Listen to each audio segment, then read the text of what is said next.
On today's video, we talk about the 2 reasons why the housing market will crash.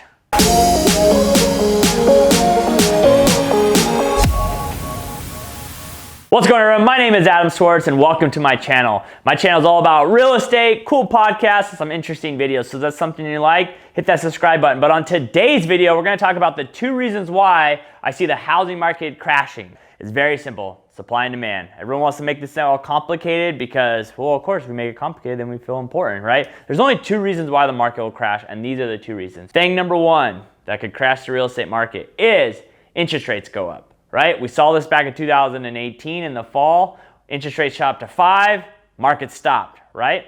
So currently right now, rates are anywhere between 3 to 3.5. Let's just make numbers easier, right? Say we have 5 buyers for buying $400,000 with 20% down, so 20 grand, right? At 3% interest rate, their payment would be $2,239, all right? So let's keep everything the same. Let's keep the price of the house the same, and let's keep their down payment the same. But the only thing we'll change is rate. From 3 to 4, there's gonna be about a $200 difference a month, right?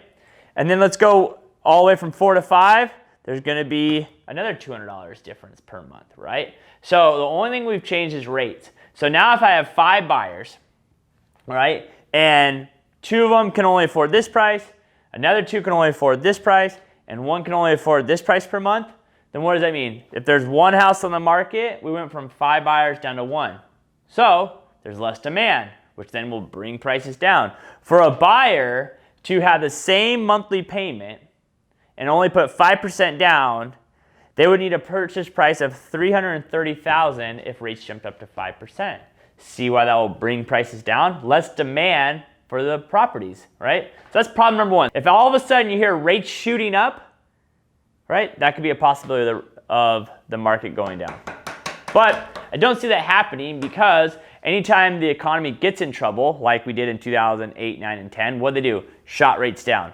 What did they do right when this all happened? Rates drop down, all right? So the second thing that will cause the market to crash is a massive supply of homes. Currently, right now, we have about 500 houses on the market in Riverside, right? Let's just take one of the really bad months of 2010, I think it was March. We had 4,200 homes on the market at one time just in Riverside. So see the difference? 4,200, 500, right? So let's take another 5 buyers. And currently, out of nowhere, we have 10 houses hit the market, all the same houses, all 3 bedrooms, 2 baths, and they're all listed at $400,000.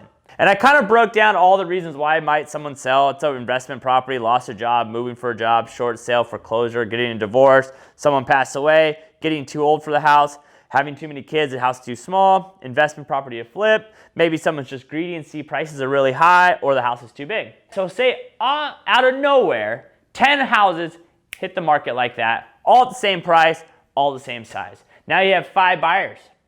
So what can these buyers do now? If all these houses are roughly the same, especially tract homes like an Orange Crest and Canyon Crest, there's really not a big difference from those homes from tract to tract to tract. So what do? They go and look at all 10 houses and start writing lowball offers and see which buyer or which seller takes it. So now all of a sudden, now we have massive supply and less demand. We'll bring prices down because what will happen is they'll probably go to the short sale for foreclosure if they have a lot of cash, write a lowball offer. A divorce, probably a lowball offer. Maybe the sellers will take it. Getting too old, maybe they'll take it. Probate, someone passed away, maybe they'll take it. You know, the people that probably won't take lowball offers are greed, investment property, a flip, and that's about it. Most people are gonna sell because they need to sell. It always goes back to when people say, how do I get a deal? I always say, find a seller that has a big why to sell. That's really what it is. If their why is not big enough, they're not gonna take a lowball offer, all right? So those are the 2 reasons why the market will fail and the prices will come down. And what are we seeing right now? Low interest rates and no supply. So we're in a seller's market right now. I mean, yes, do you still have to price correctly? Of course. But we're not seeing a market crash anytime soon. If all of a sudden, after this all passes and there's all of a sudden a massive flood of foreclosures and short sales to the market, yes, then we might see a dip in prices because what will happen? Supply will come up. If you notice, and I've shot other videos on this, demand almost stays the same.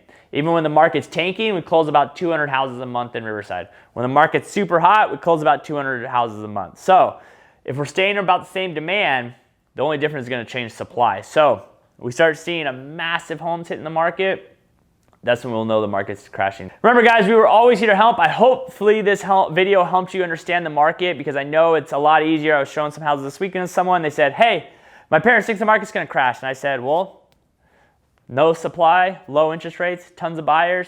I don't see it crashing anytime soon. So take advantage of the low interest rates, because I don't think they're going to get any lower. We're at historic lows right now. And if you're on the fence of selling, then look around in your neighborhood and see if you're the only maybe 5-bedroom home, maybe the only single story, maybe the only pool home. And the reason why I say that, because if there's only one and you have 5 buyers in one house, that's what's going to drive the price up. More demand than supply. All right. Hopefully this video helped. Remember guys, we were always here to help. And if you have any questions, please reach out.